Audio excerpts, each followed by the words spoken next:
Welcome back to the Wealth Boomerang Show. We're chatting to Andy Monks, Academy Award winner, artist, amazing businessman, and very successful guy in all areas.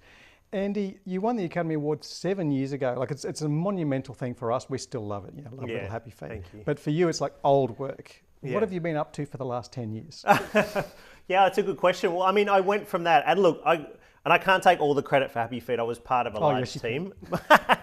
All right, I will for this time. But look, I went from that, and that was a real accomplishment. It was something I'd set out. It was important to me, that goal. I'd set that as a goal to be part of an Academy Award-winning film, and I did it much faster than I expected. So I was it was like this chapter of my life was complete. So that's when we moved back to Brisbane, and the baked beans eating began. And look, I really went out to build a business as a artist, except I didn't know what I was doing. I had no experience with business. I used to hate business people. I hated the suits. That was your job as a commercial artist. I know, was to hate the suits, But I started getting an appreciation of it, and I struggled for many years. Look, to be honest with you, the first year in business, I made $2,000 revenue, which, in the end was a loss because of my costs to run the business. And I struggled for a number of years with it. I really did. And then I realized I had to learn to be a business person, and I suddenly discovered it was an art form. And when I realized it was an art form and created it for myself as an art form, I was like, okay, I can be an artist here as well. And that's been a journey of 7 years, and I've learned a lot along the way, and I've made a lot of mistakes, and I've started a couple of businesses that failed and have been successful. And I started a business partnership that we ended after 6 months. And so I've learned a lot. I've learned how to not do things mostly. But I think, that kind of on the court, rubber hitting the road experience is very valuable. So I've learned, and now we have a number of businesses as a family. I have a mobile apps business, which ticks away in the background and makes me a bit of residual income, takes some input, but I have my art practice, which I'm passionate about. I have a lot of clients overseas who I work with online. We have a family business now that we're doing with my wife, where we're doing high velocity publishing, transcription kind of work for speakers and people who want to turn their products into books very fast.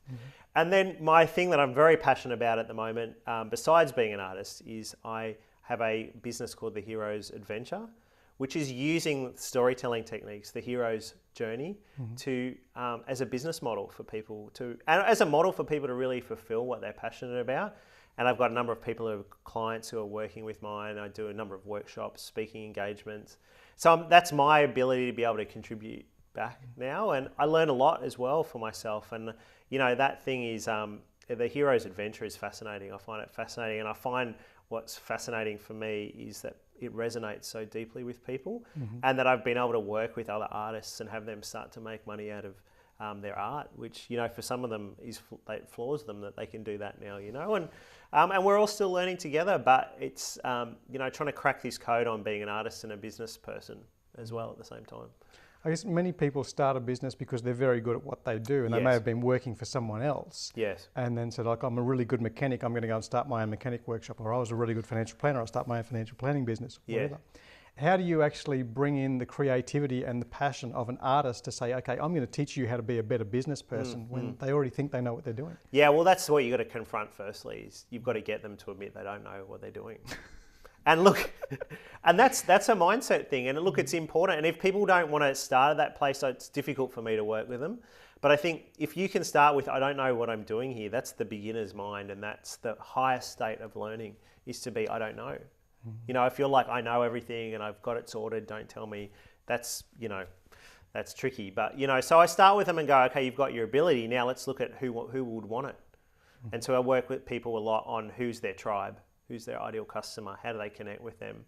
How do they market themselves? How do they deal with the dirty word for artists, which is selling? And if you don't know how to be a good salesperson as an artist, you're in trouble. You're not in business. And mostly you've got to get them to it's not what they think. If people experience being sold to, you're not a very good salesperson. That's what I think. I think, if you're delivering something that people want and need and you're providing value, that's what being a great salesperson is. And then finding the people who want it, So that's part of the battle, I guess. For someone who's working a job that they particularly may not like, Yes. they're there because the money's good or because their friends are there or whatever. Yeah. You say you started a business and the first year you made $2,000. Like, what would you say to people now about starting a business following your passion? Yeah, well, I'd say firstly, there's no guarantees. I think there's a lot of people out there saying, go for your passion and it'll all work out. I don't necessarily, I think it can, but I think it takes tenacity and time. I think it's definitely possible, and I know ways to do it that are fast. But again, there's no guarantees in life. Who knows what's going to happen tomorrow in this planet. But you know what? You have a choice. You have a choice called be dissatisfied and be secure, or go for the insecure, less beaten path and be fulfilled, you know what? And maybe sometimes you have to compromise, but you know what? You'll look on your back on your life and you'll be way more satisfied and live a life of no regrets as far as I'm concerned. Cool. There's some people out there who are working hard to get the big house, to get the big car, and obviously mostly for the blokes. We only want those things because girls like them. But you're working hard to get your big dream. Yes. So is that the secret to fulfillment? Is that the secret to satisfaction? I think definitely. I think it's part of it. I don't think there's anything wrong with the toys and having the toys. I want the toys, you know. But I think if it's, part of it with the hero's adventure, the part of what I learned and why I use that methodology is it's easy to get lured into chasing the holy grail, the thing itself, the gold, and miss the journey, So you can spend, and you look at a lot of people who spend their life chasing the house, the car, and, I've got a friend who's a multimillionaire and ended up with all that stuff, but it cost him his relationship and his family. And, he said to me one day, I've got a giant coffin. A giant, beautiful coffin. And I was like, and he's like, because I was all messed up about money at this point in my life. And I was saying to him, what's the secret? And he said, you've got to appreciate what you've got. You've got a great wife, a daughter, you live in this beautiful country, So I don't say don't go for that stuff. I'm not saying that, but I'm saying there's a lot more that's important than money because, who wants money so we can roll around in a big pile of money like Scrooge McDuck? Maybe for a couple of minutes, but... Mate, tell us quickly, we're almost out of time. Tell us quickly about the hero's adventure and how people can actually literally be the hero of their own life story. Well, I think you've got to firstly realise what's your calling in life. That's the hero always has a call to adventure. So what are you called to? What is your heart desire? What do you want? And then it's following it, having the courage. It's all about courage, the courage to go after what you want and to be authentic and to express your authentic voice and find your tribe and give them what they need. You're very passionate about what you do and very humble with what you've achieved, not only the Academy Awards and what you've done with the business, but also, of course, the Black Belt and being egoless. Absolutely love it. Thank you so much for being on the show. Thank you. For business owners out there, the program is called The Hero's Adventure. The website, if you need that, is allthews.andymonks, ANDYMONKS.com. And the message is follow your passion.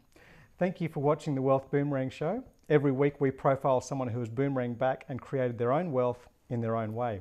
Make sure you connect with us on Facebook to join the discussion about the show, ask questions of the guests, or suggest guests and topics that you would like to see. Next week on the show we present Jean Sheehan, a former hospital nurse who says that she has the ability to give people an X-ray or an MRI without using any equipment. Make sure you book yourself in to watch that show, and remember that what you send out comes back to you. Your wealth is whatever you value, and your wealth is whatever you say it is.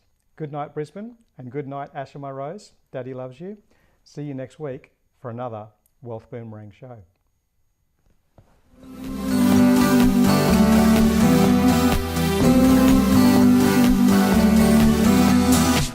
It really matters what you think.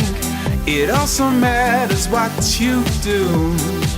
So if your brain waves don't just sink, what you send out comes back to you.